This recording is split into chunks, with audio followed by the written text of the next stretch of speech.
bom estarmos aqui, mais uma vez, para aprendermos a palavra de Deus e louvarmos ao Senhor e agradecermos a Deus por tudo aquilo que Deus tem feito em nossas vidas, pela cruz, pela salvação de nossas almas, pela redenção, que ainda são as maiores bênçãos derivadas do sacrifício de Jesus.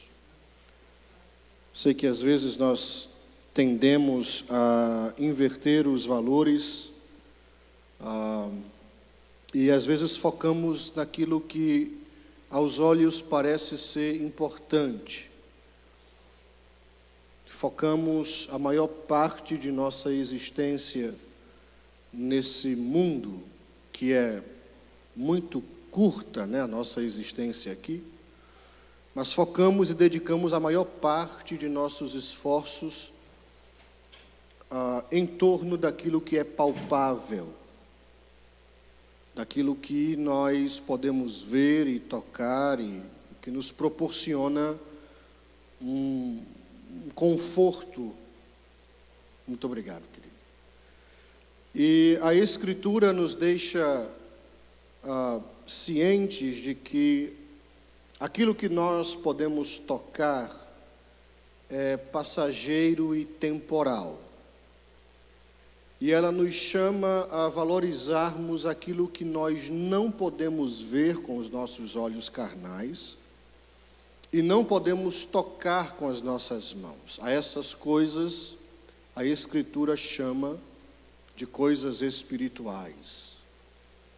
E toda a Escritura valoriza mais aquilo que é espiritual do que aquilo que é carnal e temporal.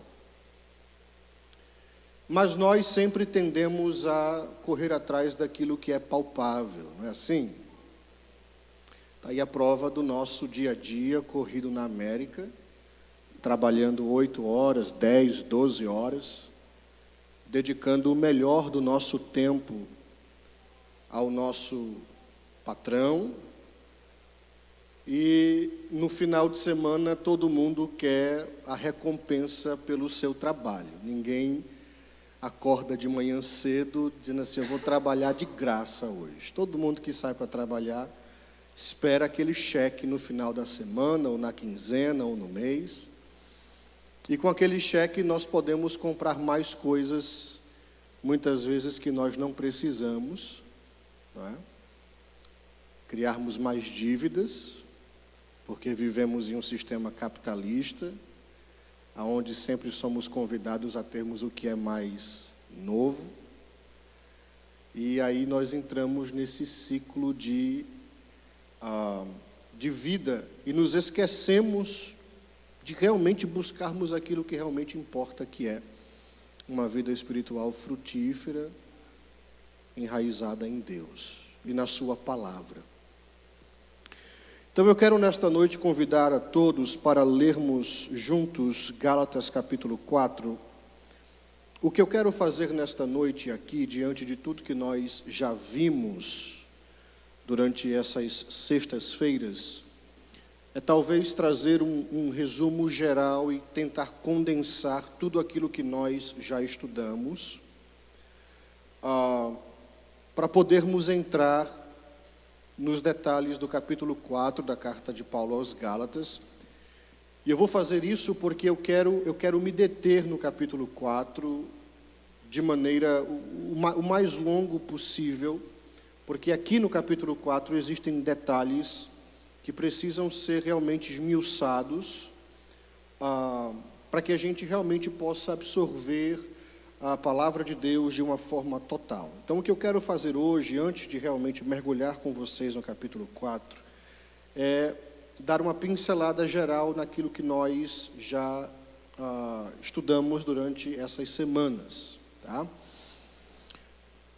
Mas você vai deixar a sua Bíblia aberta aí no capítulo 4, tá? Por enquanto. Nós começamos algumas semanas atrás esse desafio de estudarmos a carta do apóstolo Paulo aos Gálatas.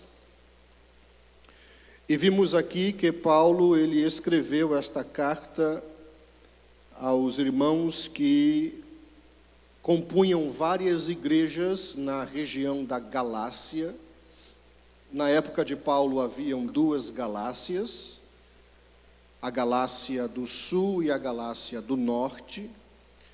E nós acreditamos que Paulo tenha escrito esta carta em direção à região da Galácia do Sul. A Galácia do Norte, ela era composta pelos povos celtas.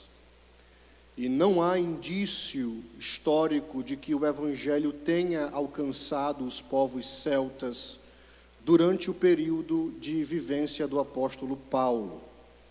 Então, por isso, nós acreditamos que quando Paulo escreveu esta carta, sua intenção era de alcançar as igrejas que compunham ou que estavam na região da Galácia do Sul. Haviam várias igrejas reunidas ali naquela região. Essas igrejas, elas foram estabelecidas pelo apóstolo Paulo durante uma de suas viagens missionárias. E essa viagem missionária é registrada pelo Dr. Lucas no livro de Atos dos Apóstolos. Paulo vai visitar aquela região e Paulo leva a mensagem do Evangelho, como ele sempre levava em todo lugar em que ele passava, e ali ele abre igrejas, funda igrejas naquela região. Quando Paulo se apresenta pregando o Evangelho naquela região, ele traz uma mensagem que lhe era costumeira. Paulo era o pregador do Evangelho da graça. Ele sempre anunciava a salvação mediante a fé em Cristo Jesus apenas. Sempre ensinava que a salvação é um dom de Deus e que o homem não é salvo pelos seus próprios esforços. O homem não é salvo pelos seus próprios méritos, mas o homem, ele é salvo unicamente e exclusivamente através da fé. E até mesmo essa fé que o homem tem para crer em Cristo, Paulo diz que ela é um dom, é um presente que Deus dá. Ou seja, se o homem for deixado por si só, sem nenhuma intervenção divina no seu coração, ele jamais virá a crer. Então, a fé que o homem tem no seu coração, ela é um produto da graça de Deus. É Deus que dá. Por que Deus dá a uns e não dá a outros? É uma questão que paira na esfera da soberania de Deus. É a mesma coisa de você perguntar, por que é que Deus escolheu Abrão e não escolheu um outro qualquer? Por que Abrão? Por que Noé? Por que tantos outros homens e não outros? Se haviam outros para ser escolhidos, por que Deus não escolheu eles? Não é? Por que que Deus não escolheu os egípcios para ser seu povo ao invés de Israel? Já pensou, se você fosse Deus e você quisesse realmente escrever uma história na história da humanidade, você não ia escolher Israel também. Quem era Israel? Um povo pequenininho. Você ia escolher uma potência que já existia, como os egípcios, como os babilônios, que eram povos já avançados, né? Então, por que é que Deus escolheu Israel e não escolheu o Egito? É uma questão que paira na soberania de Deus. E ficar questionando a soberania de Deus é entrar naquilo que não nos é revelado. Então, aquilo que não nos é revelado, a gente não entra, a gente só aceita, tá? Então, Paulo sempre pregou, a salvação é mediante a fé e a graça, é um dom de Deus, isso não vem de vocês, é dom de Deus. E foi assim que Paulo estabeleceu as igrejas da Galácia, nessa fé, nessa crença. A região da Galácia era composta, em sua maioria, por gentios, povos não judeus, que não conheciam a lei de Moisés, que não conheciam a lei de Deus, que não conheciam os costumes ou as tradições judaicas, eram gentios, como eu e você também somos gentios. Gentio é todo aquele que não é judeu. Então, a grande maioria dos irmãos daquelas igrejas eram gentios. E eles creram nesta mensagem. Qual mensagem? Salvação é através da fé no Filho de Deus. Só isso para ser salvo, mais nada. Depois que Paulo sai daquela região para atender os trabalhos missionários em outras localidades, chegam ali alguns missionários judeus. E os irmãos judeus que chegaram na região da Galácia chegaram com a seguinte mensagem: a salvação, ela não é mediante a fé apenas em Jesus. Crer em Jesus é o primeiro passo. Para vocês realmente serem salvos, vocês têm que também, além de crer em Jesus, observar a lei de Moisés, principalmente a circuncisão, a guarda do sábado, a observação das festas. Então, essa história de crer em Jesus apenas, isso aí não cola, porque Deus fez todo aquele espetáculo no Monte Sinai, aquela fumaceira toda, aquela buzinada toda, aquele auê todinho, não toque no monte, porque eu estou no monte, e deu a lei a Moisés e ao povo. Então, salvação não pode ser apenas mediante a fé em Jesus. Você tem que se esforçar para cumprir a lei, porque se você não se esforçar para cumprir a lei, você está perdido. E eles chegaram com esta mensagem. Quando os irmãos que eram gentios começaram a ouvir esta mensagem, eles disseram: então, realmente, faz sentido, afinal de contas eles são judeus, né? Quer dizer, faz sentido o que eles estão dizendo. Eles são judeus, são o povo escolhido de Deus. Então, se eles estão dizendo que é para a gente observar a lei, então vamos embora, vamos circuncidar, vamos nos judaizar, para que a gente possa ser salvo. Quando Paulo fica sabendo que estava acontecendo uma judaização das igrejas da Galácia, Paulo então pega a pena e ele escreve a carta que nós temos hoje, canonizada como Carta de Paulo aos Gálatas. E a intenção de Paulo nesta carta aqui, dentre várias, nós destacamos duas. A primeira é defender o seu apostolado, porque estava em xeque. Eles diziam que Paulo não era um apóstolo verdadeiro, porque Paulo, ele não andou com Jesus, ele não foi chamado juntamente com Pedro, nem com João. Paulo era da cidade de Tarso, não era de Jerusalém, então Paulo não tinha autoridade apostólica alguma. Então Paulo escreve esta carta para defender o seu ministério apostólico, e ele faz isso nos capítulos de número 1 e capítulo de número 2, que nós vemos aqui, como ele veementemente defende o seu ministério apostólico, dizendo aí no capítulo 1 da carta aos Gálatas, lá no comecinho do versículo 1, ele diz: Paulo, apóstolo, aí entre parênteses ele destaca: não da parte dos homens, nem por homem algum, mas por Jesus Cristo e por Deus Pai, que o ressuscitou dos mortos. Então, esse parênteses aí não está por acaso, está aí porque ele tinha a intenção de, desde cara, deixar bem claro que eu sou apóstolo, mas não é porque eu escolhi ser apóstolo, mas porque Deus me chamou para ser apóstolo. Então, o meu ministério apostólico, ele é válido, ele é verídico, ok? Então, Paulo escreve para defender o seu ministério apostólico. E em segundo lugar, e é onde ele dedica a maior parte do tempo de sua escrita, é defendendo o fato de que a salvação do homem perdido só pode ser através da fé do Filho de Deus, Jesus Cristo, e mais nada. Então, Gálatas, ela é chamada de Carta da Liberdade, porque ela destaca esta verdade que liberta, que é: o homem só pode ser salvo através da fé. Nada que nós fazemos aqui embaixo pode nos garantir a salvação, a não ser a fé no Filho de Deus. Nem sacrifícios, nem campanhas, nem jejuns, nem orações, nem dízimos e nem ofertas. Porque eu já vi algumas pessoas ensinarem que os irmãos que não dão dízimo e não ofertam não fazem parte do reino, estão condenados ao inferno. É uma heresia, tá? É uma heresia. Salvação é mediante a fé em Cristo Jesus. Você não precisa subir escada, você não precisa fazer voto para ser salvo, nada disso. Cristo pagou o preço na cruz do Calvário para que o homem pudesse ser salvo. É o que a Bíblia ensina. É claro e simples assim. Parece ser bom demais, não é isso? Mas é justamente que é por isso que é chamado de evangelho, que significa boas novas. Por isso que é chamado de evangelho, ok? Então, nesses 2 capítulos, Paulo defende isso aqui.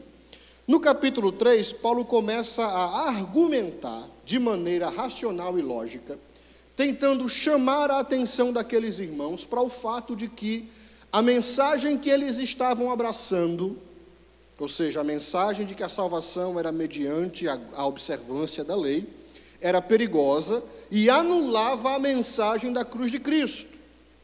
Então, para chamar a atenção daqueles irmãos, como um bom advogado, como uma pessoa que conseguia debater bem, Paulo tinha essa habilidade da retórica, do convencimento, de falar bem.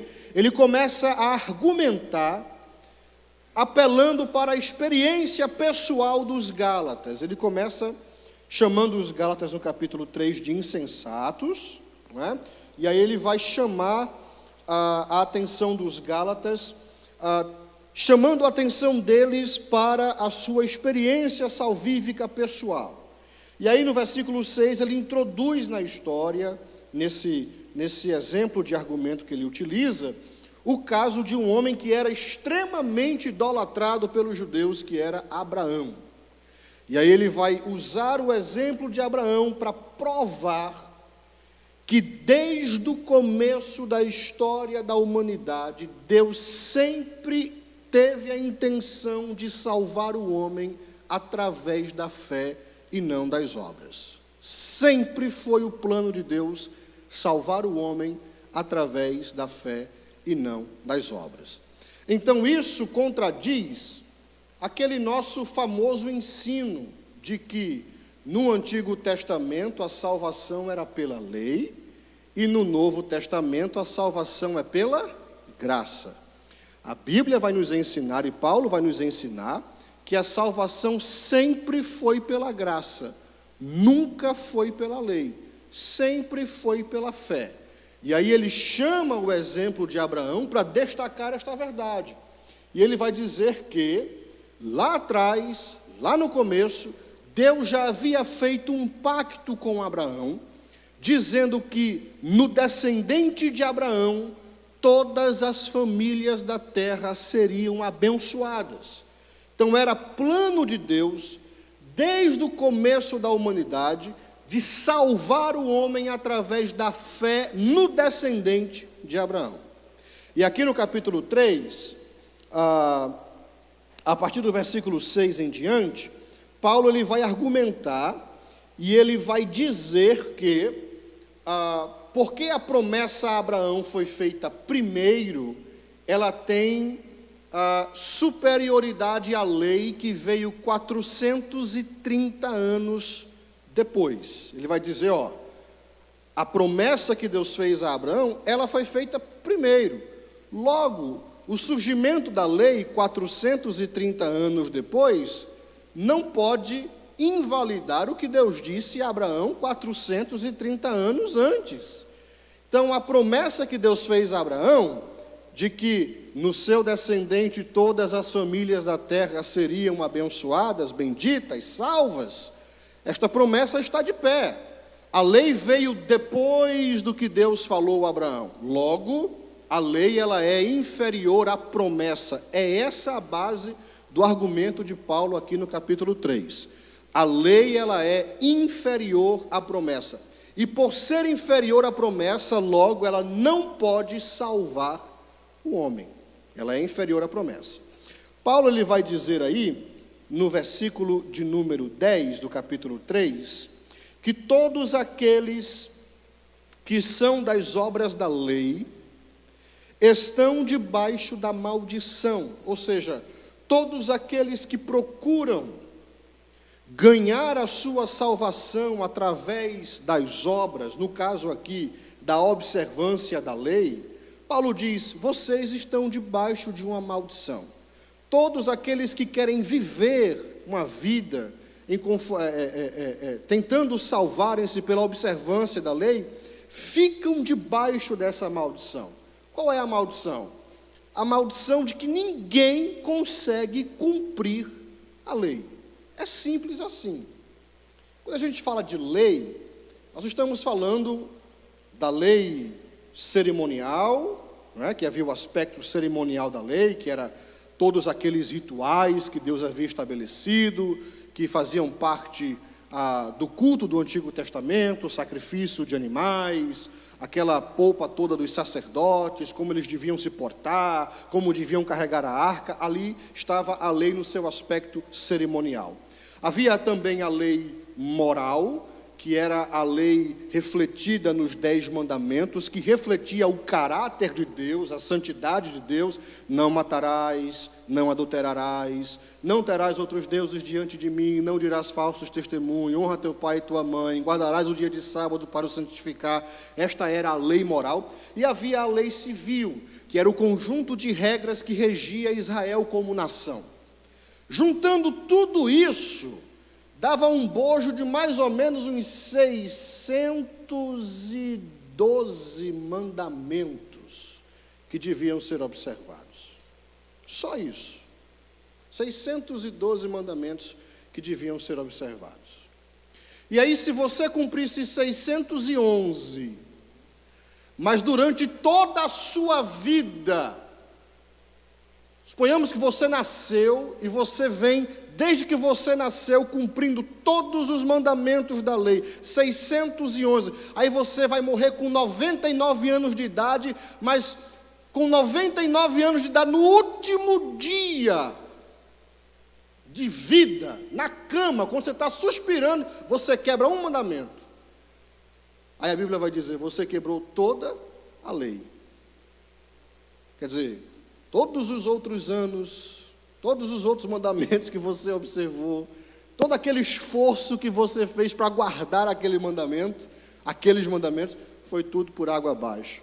Porque quem tropeça em um tio da lei, tropeça em toda a lei. Logo, é impossível que o homem pudesse realmente cumprir a lei e ser salvo através da lei. Então, a grande pergunta que a gente faz é: por que então Deus deu a lei? Porque não faz sentido Deus dar uma coisa que parece que não surte muito efeito. E aí Paulo vai explicar por que é que Deus deu a lei, a partir do versículo de número 19 do capítulo 3. Ele diz: logo, para que é a lei?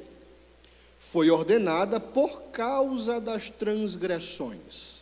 Ou seja, Paulo vai dizer que a lei foi dada por Deus com um objetivo. E o objetivo da lei era dar nome ao pecado. Esse era o objetivo da lei, dar nome ao pecado. Como assim, pastor, dar nome ao pecado? Ora, João vai dizer que o que é pecado? João diz: pecado é a transgressão da lei. Então, só existe pecado quando há a quebra de uma lei. Por que é que mentir é pecado? Mentir é pecado porque existe uma lei que diz: não dirás falso testemunho. Por que é que adulterar é pecado? É pecado porque existe uma lei que diz: não adulterarás. Por que é que cobiçar é pecado? É pecado porque existe uma lei que diz: não cobiçarás. Se não houvesse uma lei dizendo não cobiçarás, então, quando eu cobiçasse, eu não estaria cometendo pecado, porque não existia uma lei que me proibisse e que nomeasse o meu ato errado como pecado. Então Paulo vai dizer: por que foi que Deus deu a lei? Para que é que a lei serve? Ora, a lei foi ordenada por causa das transgressões, para dar nome ao pecado, para apontar o pecado. A lei, ela aponta a nossa queda, aponta a nossa fraqueza. Paulo vai dizer em Romanos: a lei é má? De maneira nenhuma. A lei não é má. A lei, ela é boa. A lei, ela é santa. O problema não é a lei. O problema somos nós, que não temos força para cumprir os requisitos da lei. O caráter da lei é santo. Não matarás, não adulterarás. Aí você diz assim, pastor, mas não adulterar. Ora, é muito simples. Eu sou um homem casado com a minha mulher já há 25 anos, e eu nunca deitei com outra mulher. Nunca, jamais deitei com outra mulher. Aí vem Jesus e ele vem dando realmente o verdadeiro significado da lei. Quando ele diz assim, se um homem estiver andando na rua, e ele colocar os seus olhos em uma mulher, e em seu coração ele a cobiçar, eu já digo que no seu coração ele cometeu o quê? Adultério. Então o mandamento não adulterarás já foi quebrado, talvez não na carne, mas foi quebrado no coração.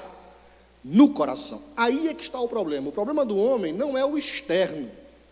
O problema do homem é a quebra da lei aqui dentro.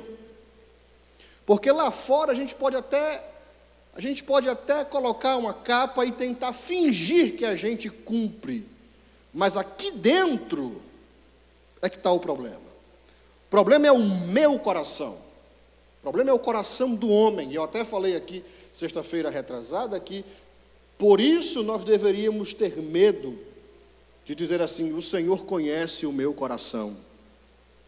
Porque o nosso coração é ruim, é mau, é perverso. O coração do homem é mau.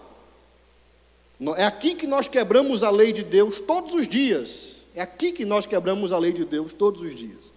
Eu até usei o exemplo que se Deus chegasse para você aqui e dissesse assim, olha, domingo que vem a gente não vai ter pregação, mas eu vou pegar todos os seus pensamentos que você pensou só essa semana e vou jogar no telão da igreja aqui, a gente vai apagar a luz, vai fazer como o pastor Bradley fez a exposição de missões, vamos fazer a exposição dos seus pensamentos, vamos ver cada pensamento que você teve durante a semana, e além do mais, eu vou também expor aqui cada sentimento que pairou no seu coração durante essa semana, para a gente ver realmente quem você é.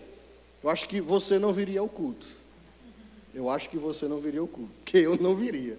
Está entendendo? Mas é justamente isso que Deus vê todas as vezes quando nós nos apresentamos diante de Deus. Deus vê o nosso coração. Então o problema do homem está aqui dentro, a quebra da lei aqui no coração. Então ninguém pode cumprir a lei de Deus. Não é que a lei seja má. O problema não é a lei. O problema é o homem que é fraco. A lei é aquele professor rígido, né?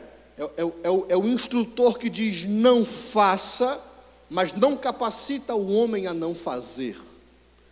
A lei diz não faça, e quando você faz e quebra a lei, ela vem e aponta o seu erro dizendo, é pecador, quebrou a lei, tem que ser punido. Ela não capacita o homem a não fazer, ela só diz, não faça. Não é assim na lei de trânsito? Não é assim? O speed é quanto? 55, está lá, 55, todo mundo sabe. Todo mundo. Ainda bem que a salvação é pela graça e pela fé, porque se Jesus voltasse, na hora que um policial parasse um crente e fizesse aquela pergunta, do you know why I stopped you? No. Claro que sabe. Você estava correndo, o speed falava 55 milhas por hora. Você vinha a 75. Porque você estava com uma dor de barriga, ou tinha alguma emergência, ou esqueceu o fogão ligado, alguma coisa. O policial ele não quer saber da sua desculpa, ele não está lá para exercer misericórdia sobre a sua infração. Ele está lá para o quê? Reenforçar a lei. Não é isso que chama law enforcement, não é isso? É o reforço da lei. A função do policial, apesar de que às vezes... eles fazem, somente quando as mulheres às vezes jogam charme, cuidado que aqui dá cadeia, é deixar a pessoa ir embora, mas a função do policial mesmo é ele reforçar a lei. Ele não é para o policial exercer misericórdia, ele é um agente da lei. Vocês sabem por que é que a lei ela é representada com aquela estátua? Já viram a representação da lei? É uma mulher, não é? Uma estátua, e ela tem uma balança na mão, não é isso? E ela tem os olhos vendados. Por que é que a representação da lei tem aquela venda nos olhos? Porque a lei, ela não olha, ela não está lá para olhar com um olhar de misericórdia para ninguém. Ela está lá para pesar os atos de cada um. Essa é a função da lei. A lei existe para fazer o negócio acontecer. Só que ela não te capacita. Ela só te aponta quando você quebra. O policial não vai sentar com você, se você quebrar o speed, e escutar o seu lamúrio. Porque você sabe, ele já vai pedir driver's license and registration, vai no carrinho dele lá atrás, vai imprimir aquele papelzinho do capeta, branco, que você não sabe se é um warning ou se é uma multa. Você fica naquela tensão no carro, olhando pelo retrovisor, né? Suando que nem um porco enfeijoada. É um warning ou é uma multa? Jesus. Aí você chama Jesus, Genésio, Miguel, Gabriel. Você já pensa logo, eu vou ter que pagar, vai dar uns $300 essa multa. Como é que eu vou pagar essa multa? Vou ter que desfalcar alguma conta. Meu Deus do céu, tenha misericórdia. Eu te prometo que se o Senhor me livrar dessa, eu nunca mais... A gente chama Jesus, chama todo mundo lá, ele vem com o papelzinho, e o papelzinho vem sem misericórdia. Você tem que pagar. Se não pagar, a pulseirinha de Roberto Carlos nos pulsos, né? Leva você embora para a cadeia. Então, a função da lei é essa aqui, tá? Versículo de número 21, Paulo diz: logo a lei é contra as promessas de Deus. Ele vai dizer que de nenhuma sorte. Porque se dada fosse uma lei que pudesse vivificar, a justiça, na verdade, teria sido feita pela lei. O homem falhou o teste da salvação pelas obras no jardim do Éden. Foi lá onde o homem falhou o teste da salvação pelas obras. Lembram que Deus criou o jardim, colocou todas as árvores, jaca, jabuticaba, goiaba, morango, melão, tudo lá, tudo. O homem era fitness, porque não comia carne, vê só, não podia comer carne a princípio, era só os legumezinhos e as frutinhas. E Deus disse: coma de tudo aí no jardim, tudo. Só não coma da árvore que está no meio do jardim. Qual era a lei? Não comerás. Foi a primeira lei que Deus deu ao homem. Não comerás. E Adão falhou o teste. Se Adão realmente não tivesse comido, então poderia até ser que a salvação fosse através do esforço do homem em não comer. Mas logo de cara Adão falou: oxe, é essa aqui que é para não comer? É dessa que eu vou comer mesmo. É dessa que eu vou comer, porque existe no homem o desejo de sempre cair naquilo que lhe é proibido, não é isso? Eu até contei a história aqui da freira que estava ensinando no colégio católico, estava ensinando Bíblia para os seus alunos, e ela teve um projeto de fazer com que todos os alunos lessem a Bíblia, e os alunos eram adolescentes. E ela falou: leiam todos os livros da Bíblia, apenas não leiam o livro de Cantares, porque existem palavras um pouco fortes no livro de Cantares que levam para o tom da sexualidade. Não precisa dizer qual foi o livro que os adolescentes foram ler quando chegaram em casa, né? O primeiro livro que eles foram ler, Cantares de Salomão.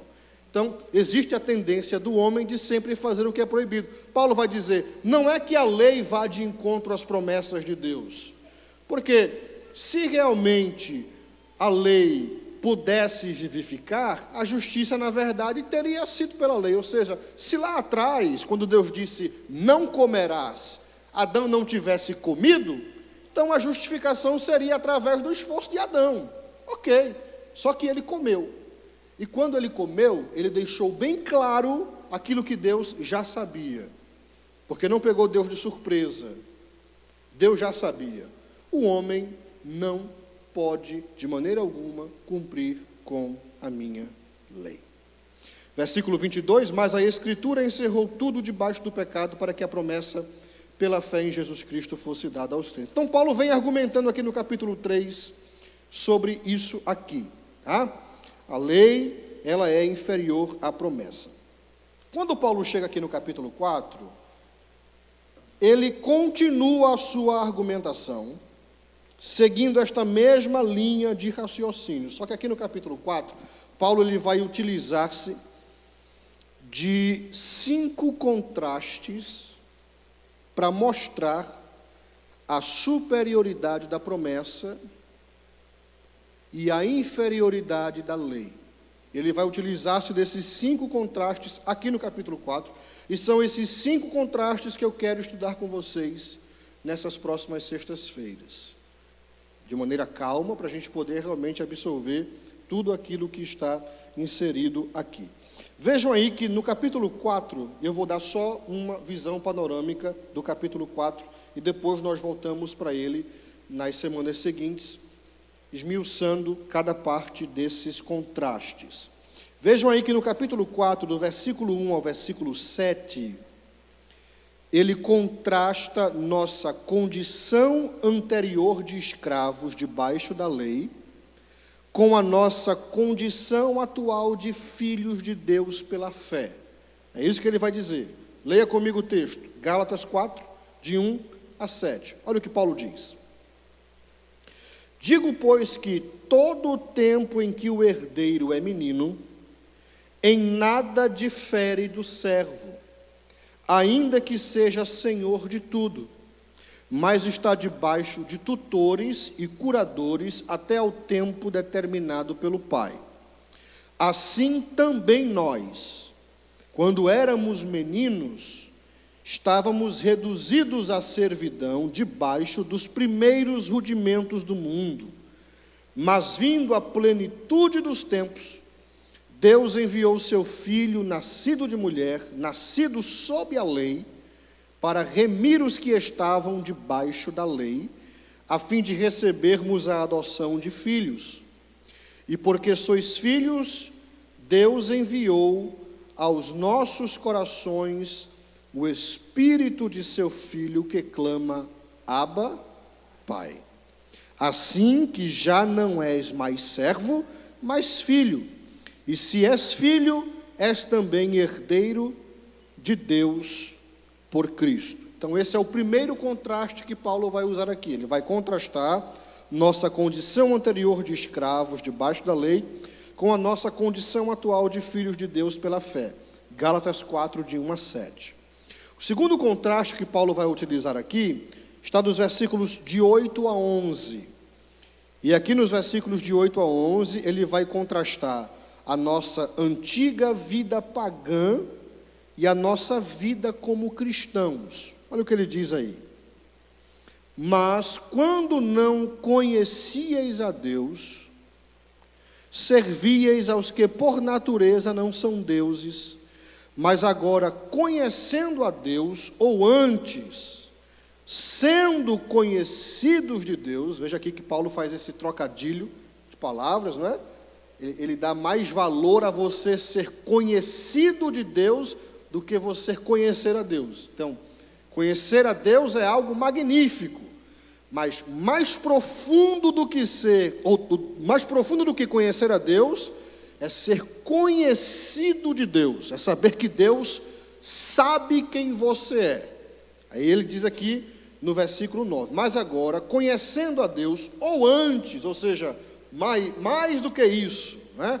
Mais do que isso, sendo conhecidos de Deus, como tornais outra vez a esses rudimentos fracos e pobres, aos quais de novo quereis servir? Ou seja, o argumento de Paulo é, como é que vocês conhecem a Deus, ou mais do que isso, como é que vocês sabem que Deus conhece vocês, e vocês têm coragem de voltar a praticar aquilo que vocês praticavam no tempo em que vocês não conheciam a Ele? É esse o argumento que Paulo ele vai usar aqui. Versículo 10. Guardais dias e meses e tempos e anos. Receio de vós que haja eu trabalhado em vão para convosco. Ou seja, quando o judeu, ou quando o gentio, quando o cristão das igrejas da Galácia, eles observavam a guarda do sábado, a guarda das festas judaicas, como a festa das cabanas, dias de Pentecostes e tudo isso, como sendo elementos de salvação, Paulo está dizendo que isto era voltar a viver de maneira como quando eles não tinham conhecimento de Deus. E Paulo fica admirado, como é que vocês podem fazer isso? Se vocês já conhecem a Deus agora, como é que vocês vão voltar agora, vão regredir, vão trocar Cristo por Moisés? E eu queria que isso aqui fosse colocado no YouTube, assim com força, para a gente parar com essa judaização da igreja evangélica brasileira hoje. Está ficando feio. Arca do concerto na igreja, né? Com os levitas dançando ao redor da arca de concerto, que todo mundo quer ser levita, né? Mas ninguém quer abrir o animal, tirar a tripa do animal, lavar o lugar do sacrifício, né? Lavar o sangue do animal, porque era isso que o levita cantava, fazia. Levita abria o animal, auxiliava o sacerdote, limpava o local do sacrifício, inspecionava junto com o sacerdote para ver se o animal realmente poderia ser oferecido, e quando dava tempo ele cantava. Quando ele tinha tempo de cantar, ele cantava. Então, para a gente parar com essa judaização da igreja, essa espiritualização do que é judaico, porque se eu tocar o shofar na igreja, como o shofar ele é um instrumento que era utilizado pelos levitas, então aquela unção espiritual vem sobre a igreja, porque ele é um elemento espiritual superior, é um elemento musical superior aos outros. É superior à guitarra ou é superior ao teclado, porque é o shofar. A unção de pastores através do chifre de carneiro, que se coloca o azeite sobre o chifre do carneiro e se derrama sobre a cabeça dos pastores, é tudo uma tentativa de você voltar aos tempos do Antigo Testamento, como se aquilo lá fosse mais espiritual do que isso que nós vivemos hoje aqui. Como se aquilo lá fosse mais espiritual do que o culto que nós oferecemos a Deus aqui, sem esses elementos. Como que se a minha oração com o talite, ela fosse mais poderosa e mais espiritual do que a oração da irmã que veste uma calça comprida.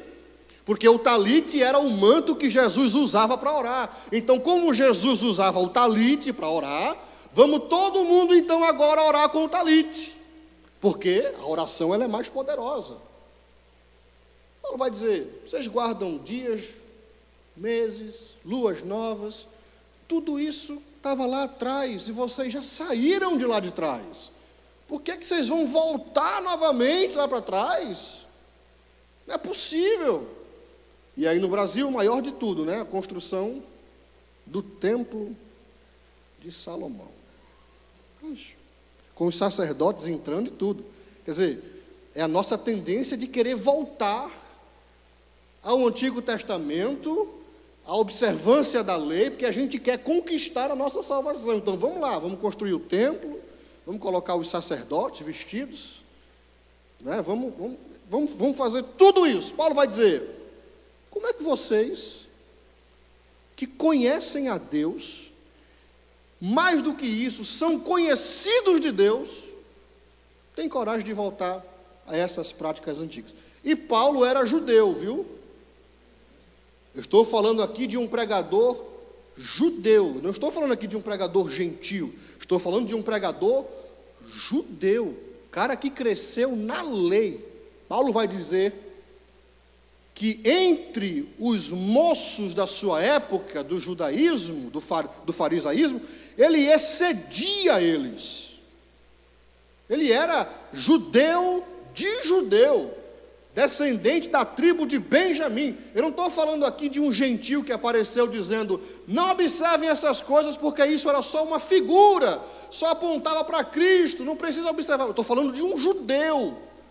Imagine o escândalo que era para os judeus ouvir um judeu pregar isso aqui. Então Paulo foi um homem que realmente trouxe uma mensagem poderosa, poderosíssima, né, do Evangelho, da Palavra de Deus. Então esse é o segundo contraste que Paulo ele vai usar aqui. Tá? Vejam aí que dos versículos 12 ao versículo 17, o terceiro contraste que Paulo utiliza,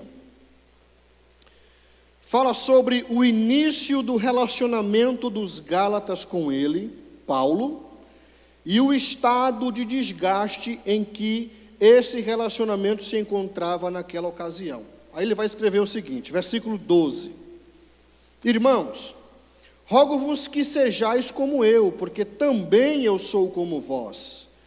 Nenhum mal me fizestes. E vós sabeis que primeiro vos anunciei o Evangelho, estando em fraqueza da carne. E aí muitos acreditam que Paulo escreve isso, porque quando Paulo pregou o Evangelho àqueles irmãos, Paulo estava muito doente. Por isso que ele fala em fraqueza da carne. E não rejeitastes, nem desprezastes isso, que era uma tentação na minha carne. Antes me recebestes como um anjo de Deus, como Jesus Cristo mesmo. Qual é logo a vossa bem-aventurança? Porque vos dou testemunho de que, se possível fora, arrancaríeis os olhos e vos darias. Então, alguns acreditam que Paulo sofria de uma enfermidade nos olhos, né? E ele chegou muito debilitado na região da Galácia, mas o amor daqueles irmãos por Paulo era tão grande ao ponto deles estarem dispostos a tirarem os seus próprios olhos e darem a Paulo. É isso que Paulo está dizendo aqui. Então, acredita-se que Paulo tinha esse problema em sua vista. Por isso que em Gálatas ele vai dizer mais na frente: com letras bem grandes eu vos escrevo. É isso que ele vai dizer, né? E aí alguns também vão dizer que é por isso que esse aqui era o famoso espinho da carne de Paulo. Isso é apenas uma especulação, nós não sabemos. Sabemos que Paulo realmente sofria, talvez, de um problema oftalmológico, né? Aí ele continua aqui dizendo, versículo de número 16: Fiz-me acaso o vosso inimigo dizendo a verdade? Eles têm zelo por vós, não como convém. Ou seja, os judeus, missionários judeus, que estavam anunciando a mensagem contrária à mensagem de Paulo, né? Mas querem excluir-vos para que vós tenhais zelo por eles, né? O quarto argumento de Paulo está aí do versículo de número 17 ao versículo 20. E aqui Paulo vai falar sobre a atitude dos falsos mestres e a sua própria atitude para com os Gálatas. É o contraste que Paulo vai usar. Aí ele diz o seguinte, versículo 17: Eles têm zelo por vós, não como convém, mas querem excluir-vos para que vós tenhais zelo por ele. É bom ser zeloso, mas sempre do bem, e não somente quando estou presente convosco. Meus filhinhos, por quem de novo sinto as dores de parto, até que Cristo seja formado em vós? Eu bem quisera agora estar presente convosco e mudar a minha voz, porque Paulo até agora ele está escrevendo de maneira enérgica. Paulo não está conversando com um chazinho e biscoitinho. Paulo está, até agora, Gálatas insensatos, quem foi que ensinou vocês a deixar o evangelho que eu anunciei a vocês? Como é que vocês conseguem fazer isso? Como é que vocês abandonam a mensagem do evangelho para uma outra mensagem que não é o evangelho? Eu fico admirado como tão depressa vocês deixaram o evangelho de Cristo por essa nova mensagem. Então até agora Paulo vem falando de maneira enérgica. Aqui ele diz, eu queria muito poder mudar o tom de voz. E como é bom, né? Paulo, pastor sábio, homem de Deus, sabia que às vezes era necessário numa conversa mudar o tom da voz. Ele diz, eu queria muito mudar o tom de voz, porque eu estou perplexo a vosso respeito. Isso aqui trouxe uma carga emocional muito grande para Paulo. Vocês verem o zelo de Paulo pelo Evangelho, cuidado de Paulo pelo Evangelho, que se fosse Muitos pastores hoje em dia, fecha as portas lá da igreja, deixa de se virar para lá, que se explodam. Eu vou para outro lugar evangelizar, eu vou para Roma. Negócio de ficar perdendo meu tempo com esses crentes que quer seguir a lei, que siga. Quer se sacrificar, que se sacrifique, que se queime, ateie fogo, faça o que vocês quiserem. Paulo diz, Paulo perde sono pelo que estava acontecendo. Paulo argumenta, Paulo insiste, Paulo ensina, Paulo escreve, Paulo gasta tempo, porque Paulo, ele via a preciosidade das almas. Era isso que ele enxergava. E o último argumento de Paulo aqui, está do versículo 21 ao versículo 31. Ele estabelece aqui um contraste entre Sara, que representava a salvação pela fé, e Agar, a escrava, que representava a salvação pelas obras. E aí ele diz, dizei-me vós, os que quereis estar debaixo da lei, não ouvis vós a lei? Porque está escrito que Abraão teve 2 filhos, um da escrava e outro da livre.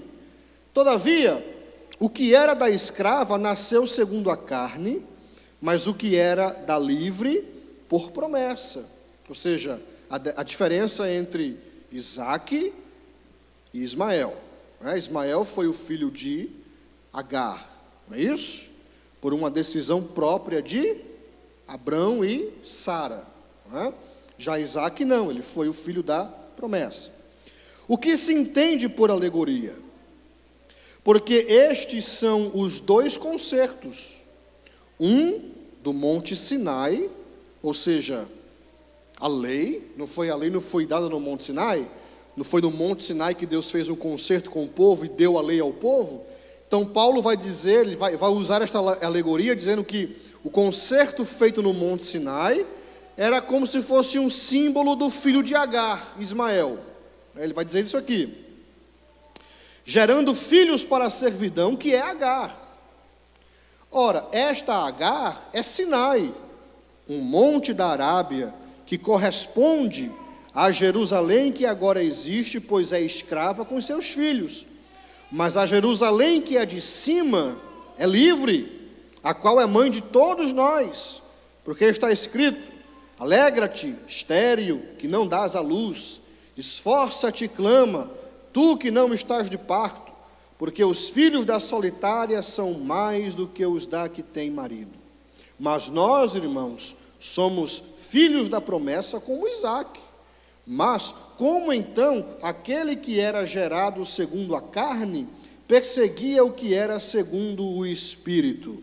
Assim é também agora. Mas que diz a Escritura? Lança fora a escrava e seu filho, porque de modo algum o filho da escrava herdará com o filho da livre. De maneira que, irmãos, somos filhos não da escrava, mas da livre. Tá? Então, meu propósito é de, nessas próximas sextas-feiras, esmiuçarmos esses contrastes que Paulo ele usa aqui no capítulo 4 e nos determos neles de maneira detalhada, para a gente poder realmente entender a linha de raciocínio de Paulo. Vocês estão vendo por que é que não dá para a gente só seguir aquela ideia de assim, Deus vai falar comigo, eu vou abrir um versículo aqui e vou ler o versículo. Vocês estão vendo que existe uma linha de raciocínio por trás do que foi escrito? E que a gente precisa entender o texto dentro do contexto, porque senão vira pretexto. Não é? Já vi muita gente pegar o versículo de Gálatas que diz, guardais dias, meses e anos, para dizer, está vendo? Você tem que guardar, mas não entende que Paulo está escrevendo aqui combatendo a prática da guarda, não apoiando a prática da guarda. Então a gente precisa realmente entender a palavra de Deus de uma forma total. A Bíblia foi escrita com um propósito, ela conta uma história, e a gente precisa aprender a ler essa história e entender essa história. Mas vale você ler um capítulo da Bíblia e você entender o contexto e o texto, e ter realmente uma interpretação fiel do texto do que você lê 10 capítulos num dia, simplesmente por questão de quantidade. Muito melhor você ler um capítulo só, mas você entender o que você lê. Ou um versículo só. Pega João 3,16. João 3,16 dá sermão por uns 6 meses. É só você quebrar o versículo. Porque Deus, quem é Deus? Que Deus é esse? Amou o mundo. Que tipo de amor é esse? Quem é o mundo? São todos? São alguns? Que deu o seu Filho. Quem é o Filho de Deus? Unigênito. Por que unigênito? E aí você vai estudando o texto de maneira delicada, sem pressa. Isso aqui é como um potinho de caviar. Você, sabe, você não pega o caviar, abre o pão francês e mete o caviar no pão francês e come com a Coca-Cola e dá um arroto depois. Você não faz isso. O negocinho é pequenininho, é fino, é finesse. Você vai, porque é caro, né? Então você tem que valer a pena comer o negócio. Então você vai comendo devagarzinho, você não vai comendo de vez, não. Isto aqui é um tesouro. Um tesouro. Por isso que existe o hino da harpa que diz: a palavra de Deus é, para mim, um tesouro sem igual de valor. Tá? Então, esse é o nosso desafio nas próximas sextas-feiras. Espero que vocês estejam presentes para a gente poder juntos estudar a palavra de Deus, tá bom? Deus abençoe a todos vocês em nome de Jesus. Amém, irmãos? Fale, minha irmã.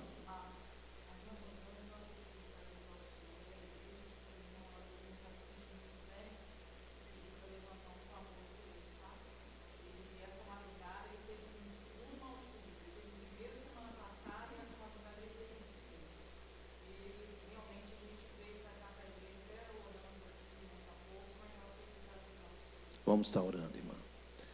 Queridos, que palavra maravilhosa, não é verdade, irmãos? Parece que a gente está em Gálatas, né? Está lá, com os irmãos da galáxia, não é verdade? Ouvindo alguém lendo essa carta que Paulo mandou para os irmãos. Não é isso? Que Deus abençoe o pastor Tiago. E nós vamos estar estudando esse capítulo 4 nessas sexta-feiras. Amém? Graças a Deus.